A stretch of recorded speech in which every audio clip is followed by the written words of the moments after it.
the impact of COVID-19 on public perceptions of aid and development. The agenda for today, we've just about finished with all our digital housekeeping. I want to introduce our panelists, and then we're going to start with two very, very quick polls. So when Laura puts the polls up on the screen for us, don't think too hard and long, fill in, it's just a yes, no, don't know answer, and then we'll be able to move on to the next one and then on to the presentations. We're lucky enough to have with us today three experts in their field who all bring slightly different perspectives to this important question of public perceptions of aid and development. Graeme McMeekin leads the Scotland team in Tearfund, which includes for him overseeing all the fundraising, campaigning and supporter engagement. He previously led Tearfund's work with church-based supporters in Scotland. And prior to joining Tearfund, Graeme worked in community learning and development before going on to lecture in this subject and in theology for universities in Aberdeen, Manchester and Glasgow. Hugh Owen is both the External Relations Manager for the Disasters Emergency Committee, or the DEC, in Scotland, and he's also the coordinator of the Scottish Government's Humanitarian Emergencies Fund, known as the HEF. He works with DEC members with a base in Scotland to maximise fundraising during appeals and to build networks of support outside appeals. For the HEF, he supports the expert panel in recommending and delivering Scottish Government-funded humanitarian projects. He previously worked for UNICEF in New York and Thailand and for the BBC in London and Scotland. Jennifer Hudson is Professor of Political Behaviour and Head of Department of the Public Policy at University College London. Laura, can you move us on one? She's also the Director of the Development Engagement Lab, which is a multi-country research programme working in partnership with over 30 international NGOs and with government ministries to analyse and understand public support for aid and development. She has published widely, including on public opinion on and engagement with support for aid and development. Now, we don't have time to ask all our participants to introduce themselves individually in person, but please could you all write who you are, your name and your organisation in the chat box. Some of that's already happening, which is great. Please keep going. I can see all these introductions and hellos coming in, but please keep them pouring in. It's lovely to have you all with us. And if we had longer, we'd be doing a round table and asking everybody to introduce themselves better, but we can't, but we'll all read who you are in the chat box. Laura, can I ask you please to launch this poll for us? So could you please answer this question quickly for us? In your experience, has COVID-19 made it more difficult to win public support for international aid and development? Yes, no, don't know. So 50% say yes. That is useful and quite clear. Thank you. In your experience, can public support for international aid and development be increased while COVID-19 still impacts at home? That's good. I'm pleased to see over 50% say that yes, it can be. Thank you. There'll be a couple more polls later, but we'll move on now and ask our first speaker, Graeme, would you be able to give us your perspective, please, as an international charity engaged with fundraising in countries affected by COVID-19 and what this has meant for you at home as well as overseas. Graeme. Thank you, Jane, and good afternoon, everyone. Yes, I'm going to speak from the perspective of an international NGO who are working primarily, my work is primarily here in Scotland, engaging with the Scottish audience and how that's done. And I must admit, from my perspective and the perspective of our organisation, there's generally been two responses in terms of public perception If Laura will pass us on to the first slide, we'll be able to see. Oh, I think there's a slide before that. I think I might have skipped over one. Oh, keep going back. No. Yeah, the summary slide, that's fine. There's just generally two responses. One is that internationally minded supporters have generally been aware and concerned and supportive about our work overseas. These are people who have tended to be financial supporters, who have given towards the work of the international NGO sector, who are really interested and engaged and realize that if this is impacting us to the level it's impacting us here in the UK, then it must be having such a greater impact overseas. However, the bigger majority is the fact of those that aren't already engaged in international issues are just not hearing anything. There's a matter of an out of sight and out of mind mentality. We have had low engagement from the media about overseas work. There's been very little there, and with the compounded by GDPR issues, it means that actually trying to get a wider audience than we would normally have is actually a bit of a challenge. And so in many ways, how we've actually engaged and changed public perception, and certainly, as I say, from my perspective in an international NGO, is actually almost dependent on what our fundraising base is and what our fundraising portfolio is. And so if we have a sort of significant public donor base, then actually you're already engaging with that audience, and there's actually the potential of educating that audience and informing them about what the issues are overseas.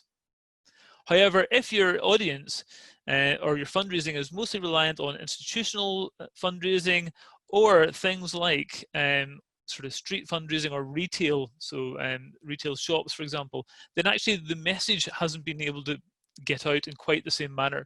And so there's been little opportunities to get the information out there. And so basically international NGOs have had to become more innovative in terms of acquisition of supporters, but acquisition of supporters is dependent upon getting the information out there and letting people be aware. Laura, if you'd like to move on to the next slide, we might be in a mixed up area. So yes, this one here, thank you. So I just want to introduce you to a typical fundraising portfolio. It's not to say that this is the case for all organizations, but you'll see down the left-hand side column a range of different fundraising approaches that organizations might make. Some are short-term in terms of cash giving and instant cash giving. Some are longer-term, like looking at regular donors, and perhaps major gifts are being given over a 3-year period or a 5-year period. Trust would be likewise, and then institutional. And then legacies and international NGOs is working long-term on these things rather than actually being an immediate gain. And you'll see that I've divided small charity and large charity, and I've just used the loose term charity because the same would be, these fundraising portfolios would apply to any kind of charity, whether it be an international NGO or whether it be a local youth organisation here in Scotland. And you can see a different makeups in terms of how much emphasis they have in these different aspects. So retail, you'll find that a number of the larger NGOs like Oxfam, British Red Cross, Save the Children use retail as part of their giving, but small charities don't normally have that option. But the key bit is really the regular donors and major gifts and trust section, as well as the cash giving. And I'm just going to run down just quickly just a few aspects about this portfolio and the impact. If you can move on, Laura, to the next slide. So in terms of retail, as I've mentioned, if you are a sort of larger NGO and you've been running some of these retail initiatives, the charity shop's being closed for almost an entire annual financial quarter, then actually that's a real issue in terms of getting messaging out, and there's been very little going on there. But also in terms of cash giving, if an organisation has been reliant upon street collections, then actually that just hasn't been possible whenever our city centre streets have been empty. some organisations, especially some of the larger NGOs, and particularly faith-based NGOs, are reliant on some other collections. So if you take, for example, Christian Aid have their Christian Aid Week in May, SCIAF would have their Little Red Box Appeal, the Little Box Appeal, and aspects like that that happen at peak times, but actually those peak times have been disturbed in some ways by what's been going on. Oh, lost the slide. Thanks. So those other collections, so again, the information hasn't been able to get out there with these. One of the interesting ways of actually getting sort of changing public perceptions and raising awareness of what is happening in terms of international development has been community fundraising. And we have seen a lot of organizations have actually moved towards more creative approaches to how they do community fundraising, and initiated different challenges that have been there, whether it be things like Kilt Walk, moving towards a virtual Kilt Walk. Organizations like our own, we did a stair climbing challenge. But that's actually been interesting because actually those community fundraisers have actually obviously been recruiting people to sponsor them, which has actually broadcast the message on their own social media channels, which has been a key aspect.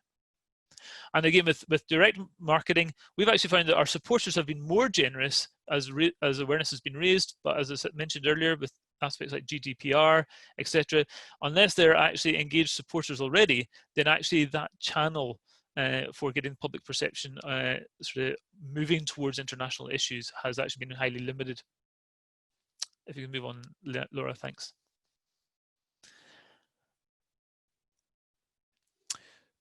For an organisation such as Tearfund, we actually have quite a significant regular donor base, which means that actually a big part of my role is actually that supporter-facing aspect. And so we've actually been doing a lot to try and educate regular donors, whether that be through mailings, through our social media channels, aspects of that. And for us, that has actually meant that our income as an organisation has actually been fairly steady because of that strong public donor base that has been there. However, we're very well aware that with a global recession around the corner, actually we're not entirely sure what could be happening in 2, 3, 4 months' time and what the long-term effects could be.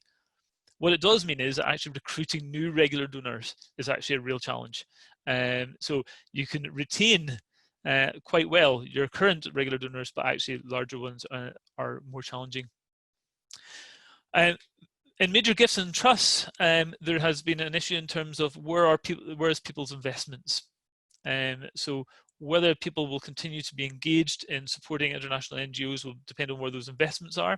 And long term, there's a big question. Some will be more successful and some less successful. And we've already heard from the Minister today about institutional funding, and so I'll not go into that. And just for awareness, just in terms of public perception, and actually a real issue that the international NGO sector actually has at the minute is regarding legacies.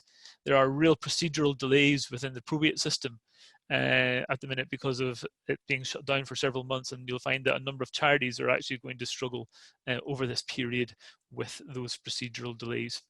So it's a very, very quick recap. We don't really have time to go any further into things than that. So I shall leave that there and pass over to yourself, Jane. Thank you, Graeme. That was fascinating and really, really useful. Hugh, very interested to hear from you, particularly because Disasters of Urgency Committee DEC launched a major appeal, just as I think as we were hitting the height of the impact of the pandemic here at home. So thank you for joining us, and really looking forward to hearing about how that appeal went and how your colleagues at DEC were thinking through the marketing, the communication messages of this appeal. Thank you, Hugh. Thanks, Jane, and good afternoon all. Nice to be part of the day, and particularly this session. I'll try and whiz through these quickly because I think it's valuable to get your questions and your thoughts. So I'll just give you a quick overview. So if we could go on to the first slide.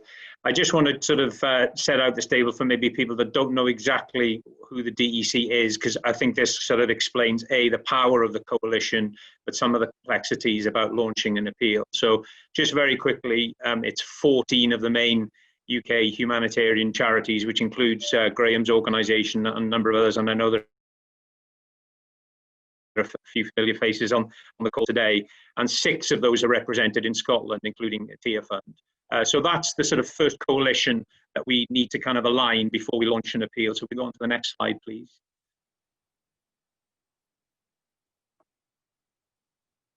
And this is really where, I guess, the power of the DEC comes to play. So through the 14 organisations, we collectively go to the main broadcasters. Of course, the BBC is probably by far the most important partner in terms of its reach across the UK, but of course all the partners are important.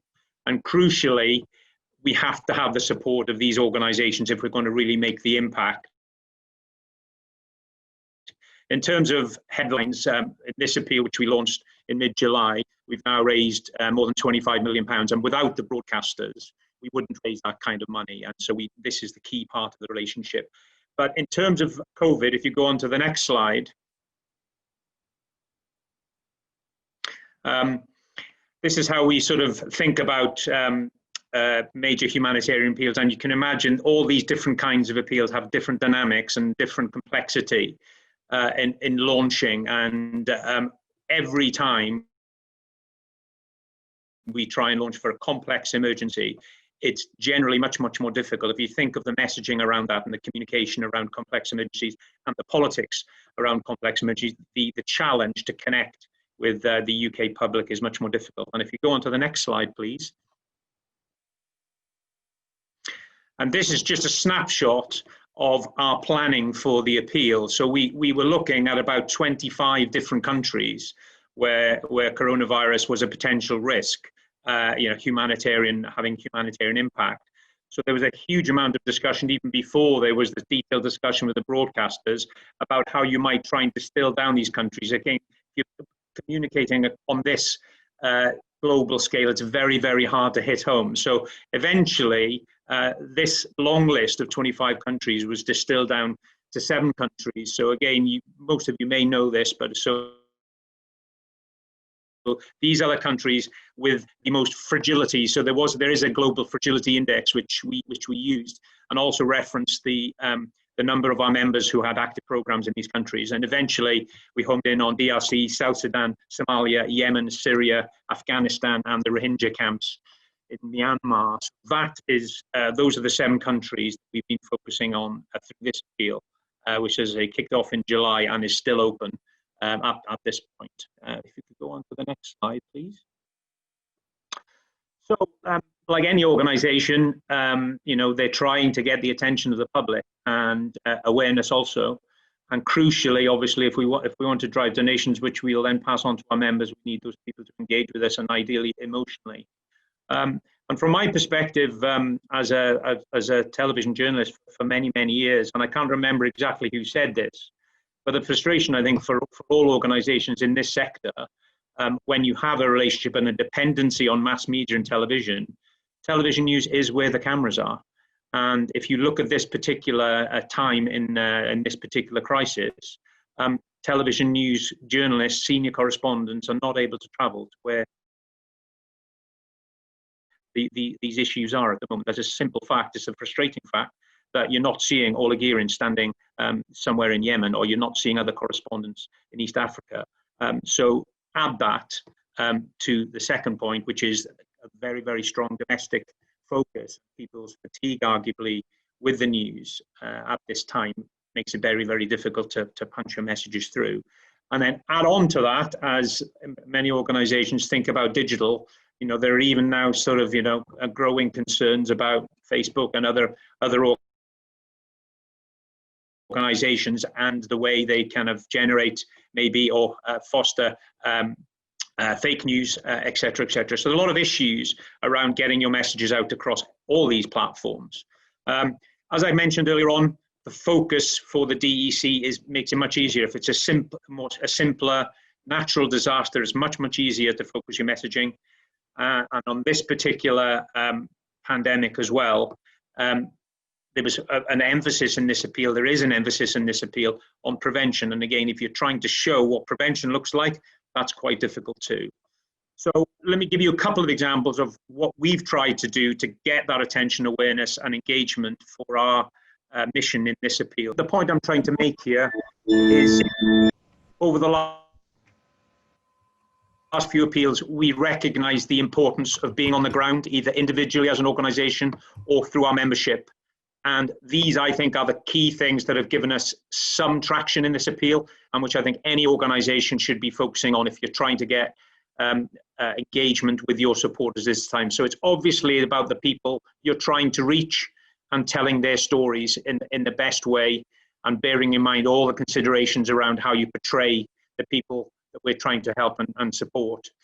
And I think particularly in this appeal, the use and the portrayal of frontline workers, the health workers, has been very, very helpful, very important, and comparing and contrasting the work of health workers here in the UK has given us some traction around this appeal. If you could move on to the next slide, please. In addition to that, obviously here in Scotland and across the UK, it's very, very important to have the powerful advocates for your organisation. So we're very lucky that we have cross-party support here in Scotland, across the UK, and obviously celebrity endorsement is a very, very interesting point, which I'm sure we may get into in this discussion. But just to say that, you know, we're aware through our membership of the representation of our organisations and how that might reflect in the countries we're trying to help. I think it's one final slide, I think. Yeah, and I think this is important as well. We talk about collaboration a lot in this sector and in many, many different organisations. But I think if you're going to get the respect and the trust of the public, then you have to really show what that collaboration means. So here's an example. So these are the 6 Scottish members working in Scotland over the last couple of months, also working with diaspora communities in Scotland, representing some of those countries we're trying to support. So being able to demonstrate to your potential supporters how you're working together to fundraise and communicate more effectively, I think is another powerful thing to consider. That's me, thanks. Hugh, that was really interesting and useful. Thank you very much indeed. Jennifer Hudson, we need to hear far more about the Development Engagement Lab, which is nothing like as well known in Scotland as it ought to be. It'd be lovely to hear a bit more about the research you've been doing, future plans for this programme, and any words of advice, words of wisdom would be enormously welcome. Thank you. Over to you, Jennifer. Thank you, Jane, and to the Alliance for inviting us and having us. Hello, everybody. My name is Jennifer Hudson, and I work with a team on the Development Engagement Lab. We are a research team based at University of College London and University of Birmingham, and we do large-scale surveys and qualitative work on public attitudes towards development and sustainable development in the UK, Germany, France, and in the US. And so what I'm going to share with you today is some recent data that we've been collecting from our work over the last recent months in particular. So the first thing to start with is we've been tracking the issues that the British public are most concerned about since September of last year. And if you look at the bottom right-hand corner there, you will see that significant increase in concern around global disease and pandemic. So the public are responsive to what is happening out there. And I think there are a few interesting points just to illustrate here. First, if you look at that upper left-hand corner, climate change, the environment, biodiversity, and pollution, we've seen not just in GB, but also in the other 3 countries that we work, a kind of steady decline in concern about climate and the environment. And so one question we're trying to ask ourselves and understand through the data, is concern around the pandemic being substituted for concern around the environment? Can the public hold 2 really big global challenges in their minds and be active and thoughtful about them? Or are there substitution effects going on here?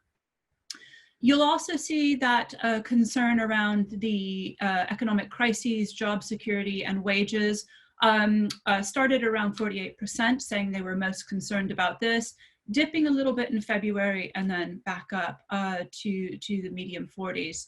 We have our next run of data coming in the field now, so it will be coming out very, very shortly. And I will be interested to see how that looks now that we have had 6 months of the pandemic and there are growing concerns kind of around the kind of long-term economic effects of the pandemic. Laura, if you could go to the next slide.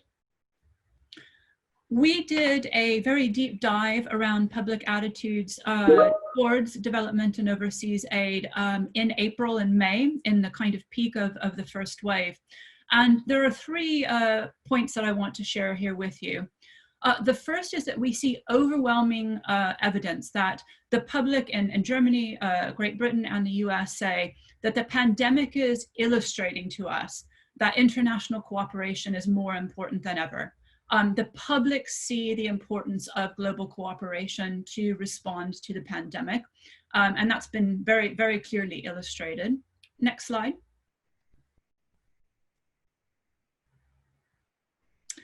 The public have also said that they are feeling more interconnected during the pandemic. So the question we asked here is kind of how much do you think countries across the globe are interconnected? And those gold bars there are the percentage of the population who say they feel strongly or totally interconnected. And the kind of light blue bar is somewhat interconnected.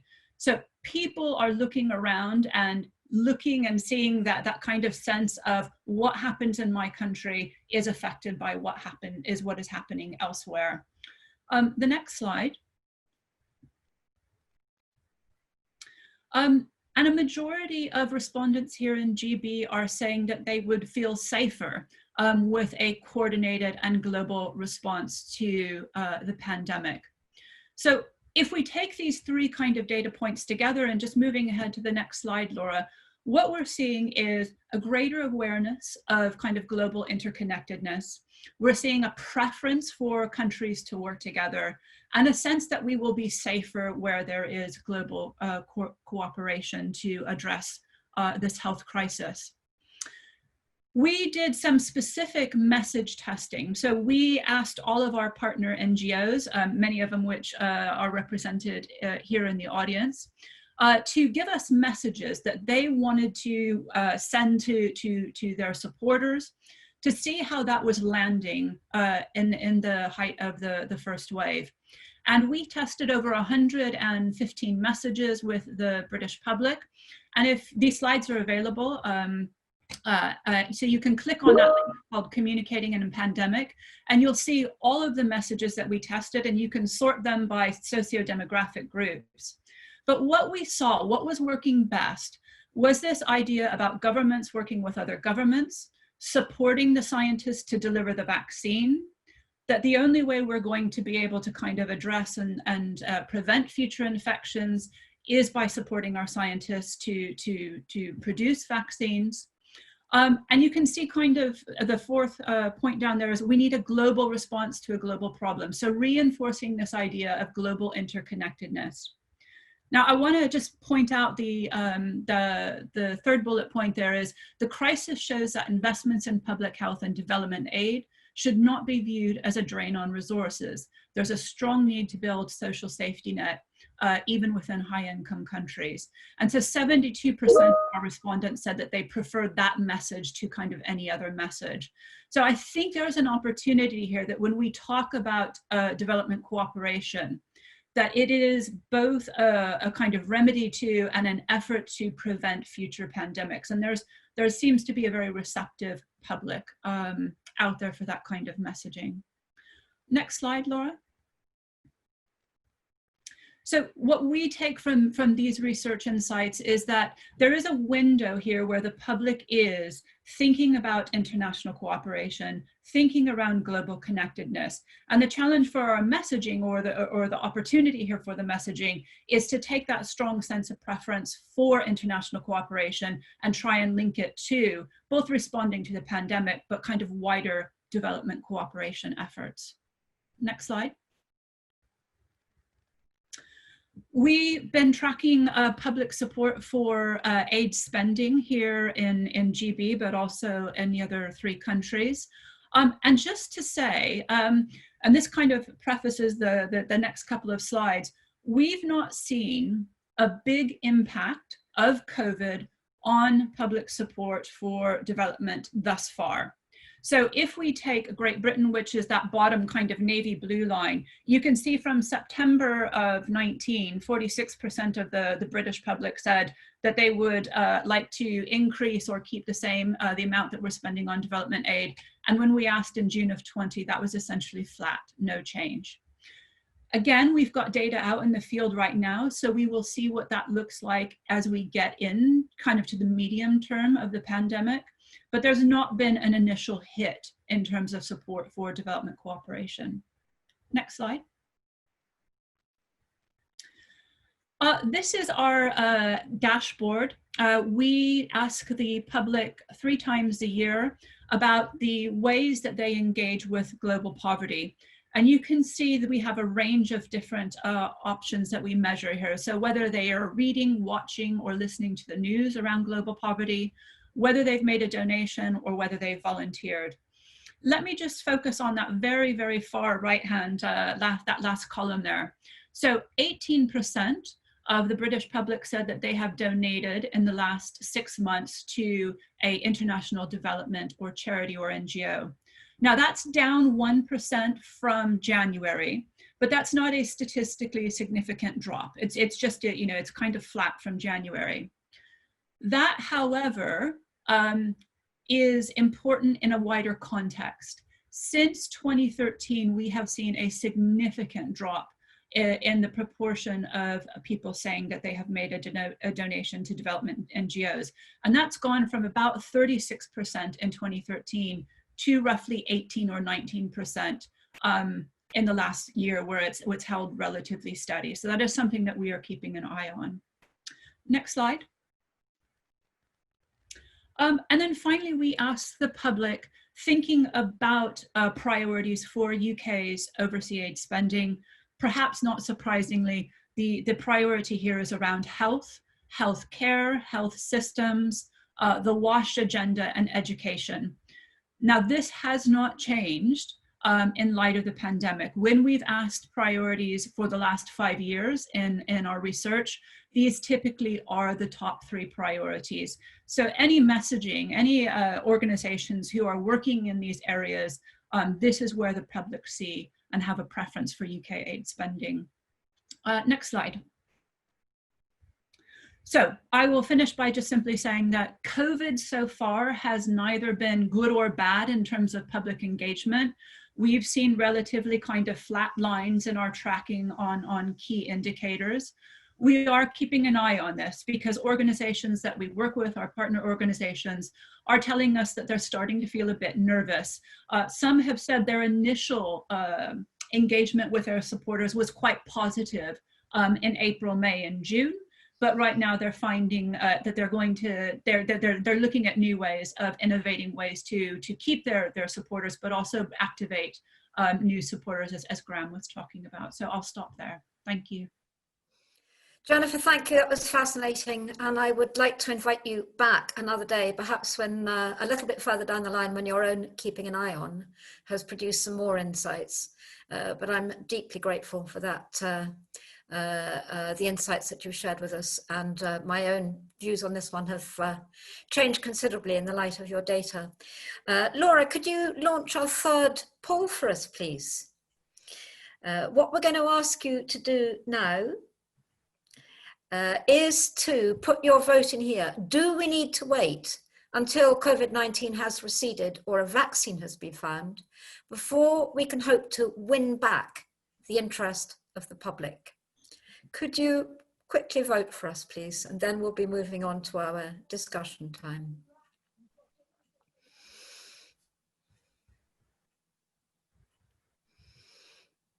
We're done. 90% say no. That's wonderful. Good. Thank you. Thanks, Laura. Now, our discussion time is going to be much shorter than we would have wished, but time just goes past so quickly. What I would ask you to remember is I'd like you to think of this as the start of a discussion today and not the end of one. So I would refer you back to the Tech Change platform at the end. Keep feeding your questions in, keep the discussion threads going with each other and hopefully also with our panelists. But we've been collecting some questions up as we go along. Please keep putting your questions into the chat box as you go. Morag Barnett, I think you were one of the first to put a question in. Would you like to unmute yourself? I think this was a question for Jennifer. It started off as a question for Jennifer, but actually it's a question for Jennifer and Hugh and Graeme, actually. Jennifer, I'm wondering, you said obviously you can break the data down. I'm particularly interested in how it breaks down generationally. And I'd also just like to ask that question of Hugh and Graeme, if there's time, in terms of whether you see some differences between younger respondents and older respondents in the research. And I suppose I'm also thinking back to Graeme, what you were saying about the difficulties of engaging new supporters, and so what this means for everybody looking forwards. Do you want me to start, Jane? Please. Yeah, I'll keep to one point. We have not seen much age differential with respect to the findings on international cooperation, interconnectedness, a kind of preference for working together. That seems to be uniformly distributed across the age groups. We know there are differences on donations. We know the kind of older groups are donating at a higher rate, but younger groups take different actions. So there's different kind of venues for engagement depending on the age groups. Would the others, Graeme, Hugh, would you like to comment on? Yeah, I would like to just reinforce what Jennifer just said, actually, in terms of different actions of different age groups. So what we find is that, as I mentioned, about things like community fundraising at this particular time, people being more innovative and creative about that, but that actually appeals to a younger age group as well. So we're finding sort of more young people actually engaging with us financially through these community fundraising mechanisms, whereas the older age groups have continued to support through regular giving and donations, but at a higher rate. But in general, they've always been a higher rate anyway than younger people. So that's been an ongoing thing as opposed to a change. Yeah, I think just quickly to add from the DEC perspective, the overwhelming amount of our fundraising comes very early in relation to television appeals, which we know is the older demographic watching television news at the traditional times of day. So the challenge for us as that audience, slowly declines is obviously to pick up some of the more digitally engaged supporters. But I think everybody knows that it's exactly how you do that. It's complicated. Thank you. Kathy, can I ask you to put your question, which is in the to Hugh? Kathy Ratcliffe, Thrive. Yeah, Hugh, thanks for your presentation there. Yeah, it's just a point of clarity, really. I didn't quite understand where you said that our media will use where the cameras are, but there are media outlets in every country just about. So why will our media not contract them to provide material? Well, good point. I mean, I'll say I worked in BBC News for a long time, and BBC News has moved a long way, but most television bulletins are still told through senior correspondents traveling in country, and that's just what television news is. We as organisations or individuals can argue against that, but that's the way the television news still works by and large. So we have to recognise that as an issue. Sorry, I've lost my voice a bit. The BBC, for example, uses far more people from the countries in question than it ever did. But it's just a kind of inbuilt challenge that we all have to deal with, and when we're trying to get more prominence for the issues we care so much about. Hope that helps. Thanks, Graeme. Joanna Pierce, would you like to ask your question? Yeah, hi. It's just that, is there any research done about how people feel about the need to address the mental health consequences rather than the physical health and hygiene needs of globally post-COVID? or is the focus entirely on the more practical and therefore perhaps more relevant to us in controlling the disease globally? Jennifer, maybe, I know it's not your research area, which is on the public opinions, but if you're aware of other research, other data collection going on? I'm not, particularly around mental health. I was just racking my brain to think within any of the messages that we did test in GB if there was anything on mental health there, and I can't recall. But I will have a quick look now while the other respondents come in, and I'll share that in a link if there is anything. Graeme, can you cast any light on this one? Certainly, as organisations, we are doing a lot of work on mental health issues and on also PTSD issues in connection with mental health. And some of that is due to significant events such as the Beirut blast, but obviously that's in the midst of a pandemic, so it's had a kind of double whammy in some sense in somewhere like Beirut, but also in a lot of the refugee camps around the world, whether it be internally displaced or whether it be refugee camps, and doing some work around mental health. However, that messaging is not really getting out, and I recognise that, and it's one that we are starting to introduce more and more in some of our comms, but it's not one that's been sort of particularly strong up to now.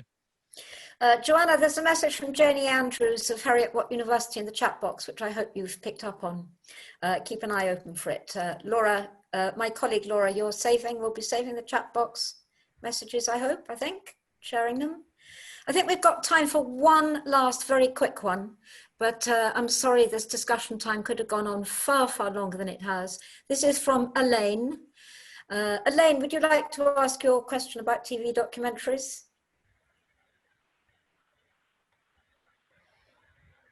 Elaine B, can you unmute yourself and ask your question? If not, I'll ask it for you. Do TV documentaries help? And could there be more media support for in-depth coverage? Maybe one for Hugh as our media man first. Yeah, I mean, in principle, absolutely. Any additional TV coverage as the main platform for communication still in the UK is hugely valuable. But television documentaries are very expensive historically. That's not to say, and a point I was going to put in the chat, and I'll say it now. Part of the reasons I left the BBC was because of the power and the potential of the mobile phone. So as well as COVID changing the way the world is operating, mobile technology is changing it fast. So you can make documentaries from your bedroom in Glasgow or wherever you are with the right connections to people in communities. And I would strongly urge any organisation that's trying to improve their communication here in the UK to embrace mobile technology to kind of get to those voices in the communities we're trying to help tell their stories. Give them voice, and that is possible now with the technology. I mean, this is what we're doing in the conference today. This kind of stuff should be used much more in a concerted way throughout the sector. I think that's a real opportunity, I think, for all organisations to dial that up. It's not easy, but I think it's an important place to look. Thank you, Hugh. That was really useful, and I think a very, very important one for us all to hang on to. Sadly, it also provides a very unwelcome full stop to this discussion session, but it's not really a full stop because please let's keep the debates going in the discussion thread on tech change. Laura, would you launch another poll for us quickly, please? The poll 5, poll 4, which is one before that, Laura, poll 4.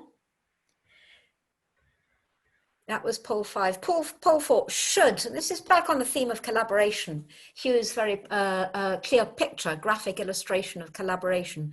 Should the international aid and development sector collaborate to implement a joint high-profile campaign to win public support? Would you please vote for that now?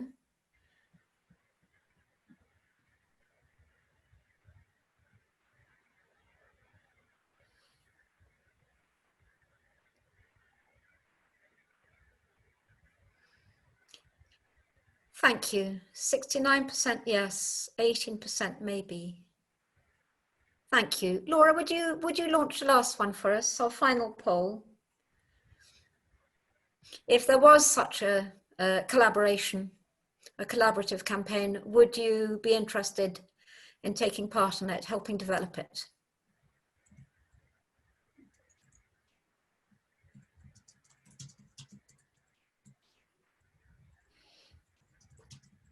Thank you.